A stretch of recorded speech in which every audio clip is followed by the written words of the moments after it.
Hi and welcome back to my channel. So this is the toy I'm going to talk about today. It's as you can see, it's an amplifier. It's the HP 461A amplifier, and as you can see, it's very simple. It has one input with 50 ohm impedance, one output also 50 ohm, and you can basically choose either to have a 20 dB or 40 dB amplification. So I bought it, by the way, from eBay. So from this seller that sells it at the moment for around $70, shipping included. So I already had some amplifiers. This is an amplifier that I made myself, and I have a couple of videos about it. So let me see if I can actually show it to you quickly. So I think. Yes, in this episode 32 I go over the circuit of this homemade amplifier, and then I use it in several videos, I think, like yeah, this episode 26 for example. And then I also had another amplifier that I bought recently. This is an amplifier I bought from AliExpress, and it allows, basically it's a power amplifier, so the output can reach up to 2 watts. And I have also made some episodes about that. If I remember correctly, it's pretty recent. Yeah, this episode 42 goes through a few measurements about this AliExpress amplifier. Anyway, I decided to buy this unit, well, because I like very much all the HP equipment. The price was not so high, but also it's something, you know, at the time where this is almost a 50 years old device. By the time it was designed, it was a high precision instrument. So it's something that I can try to play around and study, basically to learn about amplifiers. So I will share my discoveries and what I learn in this channel, of course. Anyway, another thing that I like was that it's if you search on Google, you can find the schematics of this of the circuitry, and basically what you see here at the level of the schematics really corresponds to the internal of that you can see here, right? So it's a 5-stage amplifier, right? So let me show it to you on the graph here. So we start, this is the input. We have a potentially 20 dB attenuation that we can switch on or off, and then we have an emitter follower, then 5 stages of amplification, and then an emitter follower for the output. So the design is actually not terribly complicated, and that's something I like, because I can try to understand properly what's going on. And you know, it's in a nice enclosure. It has its own power supply, so I don't need to spend time connecting cables and stuff like that. So I thought it was a good investment, you know, to start playing with amplifier and trying to learn things. So the specification for this amplifier are the following. Let me show it to you. So wait a second, here. So this amplifier works from 1 kilohertz to 150 megahertz. It has a pretty flat frequency response of plus or minus 1 dB over this entire spectrum, and it has an input impedance very accurate, apparently, of 50 ohm. And right, so the maximum power output is pretty limited, half a volt, which expressed in dB means 7 dB. And it has a relatively low distortion of 5% at maximum, okay? So of course this is not a power amplifier, this is an amplifier to amplify weak signals, and it basically is a good companion with an oscilloscope. Typically oscilloscope works, I mean, this is a 20 megahertz of oscilloscope, but the 150 megahertz range of this amplifier, it can be used to basically extend the sensitivity of an oscilloscope by 100 times. So 40 dB amplification in power means 100 times amplification in voltage, okay? 20 dB in voltage. So, right, in this video I'm going to just check a couple of things with you. I want to check that the input impedance is pretty close to 50 ohm. I want to basically check that this amplifier works, and I want to check the frequency response. So I want to see that it is indeed pretty accurate and plus or minus 1 dB across the spectrum. So that's the goal for this video. And so let me now reconnect the power cable, and see you in a second. Okay, so as you can see, I connected the power to the amplifier, and at the moment the amplifier is running, as you can see, and it's amplifying, is set to amplify by 40 dB the signal that it has in the input. At the moment that I have nothing connected on either input or output. So I'm going to terminate properly the output to simulate a situation where the output is properly terminated. And the first thing I want to do is check that indeed the input port has a good 50 ohm impedance, or very close to 50 ohm. And to do that, I'm going to use my nano VNA. So let me turn on. The nano VNA, let me show it to you if I can, has been at the moment set to start from 50 kilohertz and reach 200 megahertz. And very importantly, I calibrated it using this cable. And when you calibrate using a cable, you have basically to plug the three open, short, and 50 ohm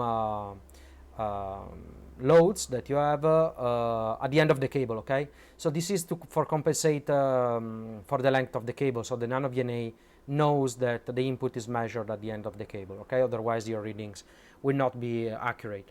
Okay, so I just connect the nano VNA to the input here, and let's see the response. So let me actually activate display format SWR. Okay, so this is the response that we have. As you can see here, let me see if I can show it to you. Across the whole spectrum, I mean, this amplifier works, the specification is up to 150 megahertz. Here I'm looking up to 200 megahertz, okay, but that's just for curiosity. Anyway, the 150 megahertz point is around here. And so you can see that the SWR is very, very flat and starts to grow exactly at 150 megahertz. At this point, anyway, it's very small. It's very small for being an SWR. It's only 1.14, and as you can see, the impedance is very close to the 50 ohm point. That's the Smith chart information. So yes, indeed, the input port is a good 50 ohm, and the SWR is very small. Okay, as a second test, I want to see basically if it amplifies things correctly. And to do that, I'm going to use this signal generator, my SDG 1032X by Siglent. And I'm going to produce, let's say, 500 kilohertz signal at 7 millivolts peak to peak. So let's have a look. Let me activate. Yes, I have nothing at the output, so let me connect things properly. Okay. All right. So now the output of the amplifier is going to the oscilloscope with a 50 ohm termination. Okay. And as you can see, I'm producing a 7 millivolt signal, which would really be at the limit of the sensitivity of this basic oscilloscope, really at the bottom scale. But here instead I have a 0.1 volt value per division. So in other words, I can see the signal very large, and this is because the signal is amplified almost or exactly 40 dB by the amplifier. Okay, so the amplifier works well, and this is a good example of how you can basically extend the sensitivity of an oscilloscope using this type of amplifier. Okay, now I want to check with you the flatness response of the amplifier. So the amplifier is supposed to amplify, so let me show it to you. It's supposed to amplify signals from 1 kilohertz to 150 megahertz at 40 dB with just a plus or minus 1 dB deviation. Okay, so let me just verify that. So I'm going to use for this the spectrum analyzer here, and I'm going to do the following thing. So I'm connecting the tracking generator output of the spectrum analyzer to the input of the amplifier. Okay, and so let me disconnect the oscilloscope. So the tracking generator will produce a signal from very low frequencies up to 150 megahertz with a minus 40 dB of power. So in theory, the amplifier will amplify it to 40 dB. So what we will get out from this port will be a 0 dBm signal. And then I'm going to look at this signal using the input port of the spectrum analyzer, but attenuated by 30 dB. Here I have placed an attenuator. And so let me show you the display of the amplifier, yes. And so I expect basically to see a signal. The response should be very close to this line that I placed here at minus 30 dBm, okay? This is because we should get 0 dBm at the output here and then minus 30 attenuation. So that is where the line here, the line is at the moment. So let me connect it and see if things works. Okay, I'm going now to activate the tracking generator, and as you can see, with a power of minus 40 dBm. And okay, so as you can see, the response is just a little bit below this line that I placed at minus 30 dBm. So it looks like the amplifier is amplifying slightly less than 40 dB. Well, this could be also due to losses in the cables or something, okay? So I'm not entirely sure. But okay, let's just say that the amplifier amplifies slightly less than 40 dB. But as you can see, the response is very flat. And to check the flatness better, at the moment I have the spectrum analyzer is set to have 10 dBs for division. So let me change that to 1 dB for 1 dB for each division. So I'm going here and I write 1 dB. Okay. So let me go down and find this signal, and it's here.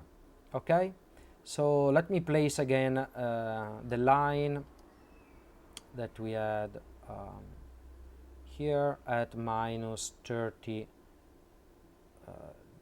dBm. Okay, so this line again is what a perfect 40 dB of amplification would produce.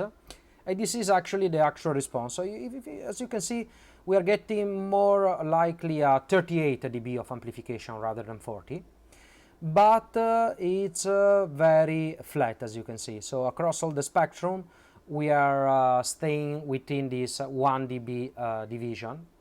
And so, yeah, actually the variation is just of plus or minus half of dB, so which is excellent.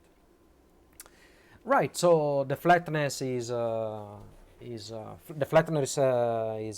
good, and what else can I show? Yeah, let me actually show one last thing. So I'm going to use again my signal generator to have a look at the purity of the signal. So this is supposed to be a linear amplifier, okay? So I want to check if it produces harmonics or stuff like that. So to do that, let me disable here the tracking generator and disconnect it from the amplifier. Okay. I'm going to set the signal generator here to produce, let's say, a signal at 20 megahertz with an amplitude of, let's say, minus 40 dBm. Minus 40 dBm. Okay, and let's see what happens.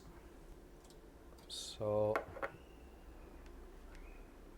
Oh, yes, let me actually reactivate the spectrum analyzer view, and let's put the scale to 10 dB for division. Okay, and reference to 0 dBm. Okay, 0 dBm. Okay, so I'm going to right.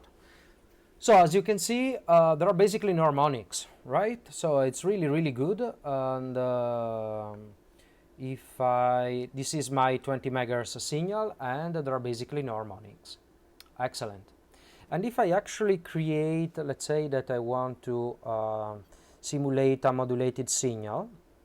At the moment I am modulated a 1 kilohertz signal, and we see some activity now in the harmonics. It's well within 30 dB down. So actually, oops, let me activate the averaging so we can have a better view here. Yeah, no, the harmonics are very much below. Okay. And let me zoom, so let me go to these 20 megahertz with a span, let's say, of 100 kilohertz, so we can have a look at the signal better. So span of 1 megahertz. Yeah, frequency, center frequency 20 megahertz. Okay, so this is my AM signal. Let me remove now the average. And let me increase the span to, let's say, 50 kilohertz.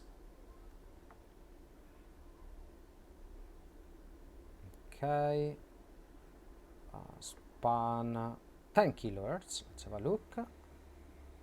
So yeah, this is the typical figure that you have in a EM modulation. So at the center we have the carrier and then the two side bands. And as you can see, there are basically no harmonics. So if we have a look, there is a little harmonic content at these 2 kilohertz, so this artificial harmonic being created, but is well within 40 dB down, 35 dB down. So this is compatible with the specification that we had, that this distortion is less than 5%. Okay. So right, so this is my first video about this amplifier. As I said, I plan to do many more tests, and in particular I want to reserve an entire video to discussing the noise figure of this amplifier. Okay, this is something that took me quite some time to understand and to do properly, so I will do a separate video about that. But anyway, this is the end for this video, and if you have any questions, please let me know and leave a comment in the section below. I'll see you next time. Bye bye.